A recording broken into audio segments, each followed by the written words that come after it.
Hi everyone, hope you're doing well from whenever you're watching this channel, depending on your time zone.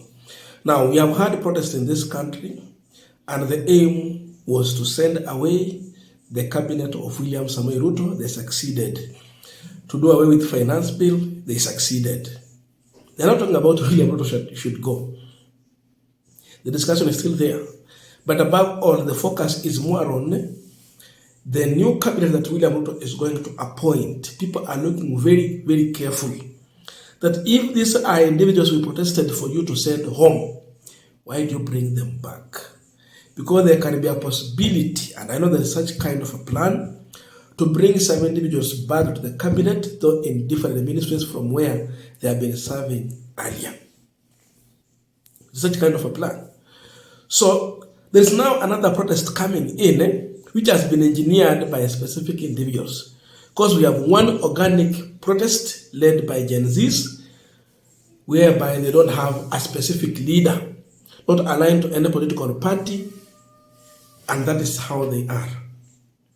So we saw some people coming during the protest, wale wa marungu na hiyo tukaelewa hii ni serikali. Now put this one aside. There is another group of youth in Eldoret who staged a protest demanding Kipchumba Murkomen, former CS for Road Transport and Infrastructure, to be reinstated. Look at that, in his office. I don't know how they benefit when Kipchumba is back in the office as youth. And I don't know what leaders Kipchumba Murkomen has left behind that push them to find a reason to go to the road and demand the return of Kipchumba Murkomen back to his office. But police officers decided that they will not allow this protest to continue, and therefore they stopped that kind of protest. But this is what happened in Eldoret town to demand Kipchumba back to office. Unasema aje mbele ya press? Uko na lipi la kusema? Mimi nimetulia. Hatuna la kusema. Shida ni gani hapa? Mbona? Mbona unaandamana?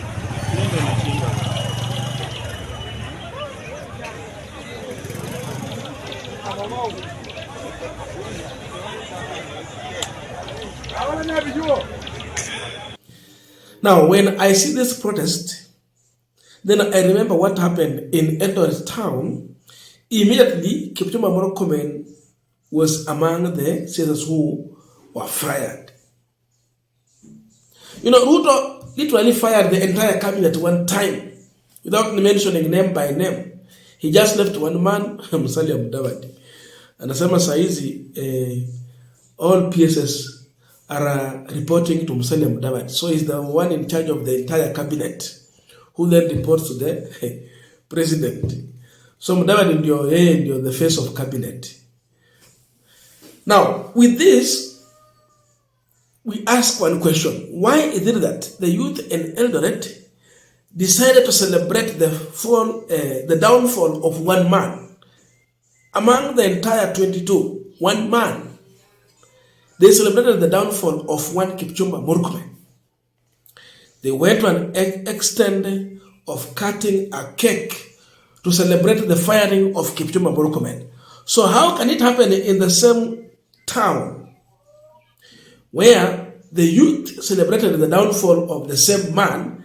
Now they are protesting, demanding him back in office. From here is when we draw the line and understand the sponsor of the protest. Kata kabisa yuko majimani. Kata mara nyingi. Kata barabara. Haya utaidoa kata sasa. Kata. Wewe nani? Wewe chunge siange. Wewe songa kidogo bwana. Shika meza.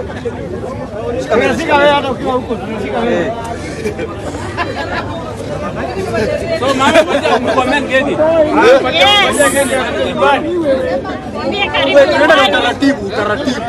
First and foremost, I want to thank the President for the move that he made yesterday. We are very excited as Gen Z, despite the fact that we know we have these are gates in Sijano. So despite the facts, we have been actually advocating for many issues, calling for accountability. Mr. Murkomen, I believe that now you are jobless, but don't worry. You are a very good brand ambassador. You can actually, we want to call upon the Rolex to actually give you job to be the official brand ambassador, because actually you are very good in advertisement, in adverts. So karibu nyumbani bila tu. You've made a bold step, but ungefanya kitambo sana. Leo umechelewa, wenda nyumbani kumzike. Mr. President is calling out to elect that person who is eligible. Now to the types of cabinet secretary that you want. We want a cabinet secretary. Number one, they should not be political. We need, if it's for example the health doctors, we need somebody like doctor. It's only a doctor that will understand the issues of doctors in that sector. It is only a doctor that will understand the issues of intern doctors. If it is energy, we need somebody like engineer. We don't want anybody just being replaced. Now, as we continue with the panel discussion, just a quick request for those who are watching and you have not yet subscribed, please consider subscribing. To our returning subscribers, I must say thank you so much. And again, to all our viewers, please give this video a thumbs up. Thank you so much, and back to this discussion. Now, definitely, comparing the two videos, the one that was taken during the time when Ruto fired the cabinet, and the one we are seeing today, where youth are now protesting, demanding William Ruto to reinstate Kipchumba Murkomen. It is very easy for us on this Punchline and many other Kenyans to conclude that the group we are seeing here is a sponsored group, paid group, with a clear push for Kipchumba Murkomen. The conclusion is that Kipchumba Murkomen is behind this. Even not Kipchumba Murkomen, his close allies who are beneficiaries of his office are now the ones pushing for this. This is not organic. It is a paid protest. People have been paid to protest to create a perception ahead of William Ruto's plan to name the next cabinet, so that he may consider Kipchumba Murkomen in his cabinet. That is it. Otherwise, tutasema namna gani? Because tunaona mambo mawili tofauti kabisa. We can't celebrate Kipchumba Murkomen has fallen down.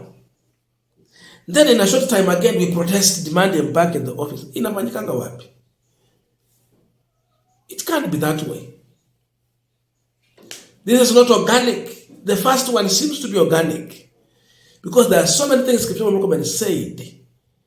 He went to show off on a TV show, mentioning the price of his tie, 20,000, sneakers, 70,000.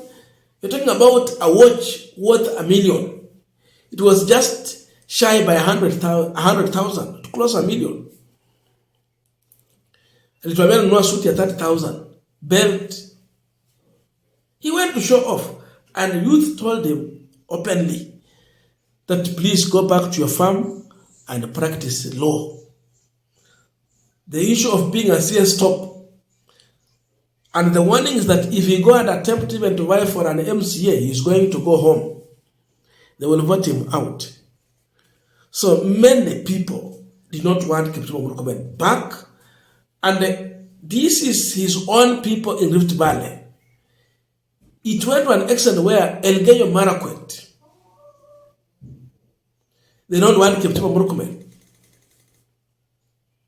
So how comes Eldoret, which is in Uasin Gishu County, demanding return of Kipchumba Murkomen to the office, when his own home county, Elgeyo Marakwet, is saying a big no to the same man? You're a hypocrite. Kenyans are saying this man is not worthy. They have more sons and daughters to offer that opportunity if indeed they have to appoint someone from that county, but not Kipchumba Murkomen. So it has fallen flat. It has backfired. This is Kipchumba Murkomen pushing for his return in the cabinet through such kind of tactics. That you put pressure that William Ruto will have a reason why to bring you back to the cabinet. Kama anataka ionekane ni ukweli, si angepanga kila kaunti kuwe na watu wanasema Kipchumba should be reinstated. There's nothing tangible I have seen Kipchumba doing. When I see Kipchumba, I remember leaking airport roofs. When I see Kipchumba, I remember all the road accidents in this country. When I hear of Kipchumba Murkomen, I remember on launching of roads that have not yet kicked off in terms of construction. Paka na hiya kwenda kwa Mudavadi bado haijaanza kutengenezwa. If I see Kipchumba Murkomen, I remember the failed infrastructure in this country, mambo ya barabara na mambo mengi tu, shida kubwa. They come and launch a property kama barabara, wanakuja pale na ballast. Wakishamaliza kulaunch, ukirudi jioni wamechota yote, imeenda na matingatinga. This is the man who is advising the president as far as infrastructure is concerned in this country. If his advice led to what we saw, then why should he be reinstated? Which office? This man must go is one of the worst CSS we don't want to hear or see anywhere near power. That is the position of majority of Kenyans. I don't know your views, but let us put in the comment section to continue with this discussion. Thank you so much and see you in our next video.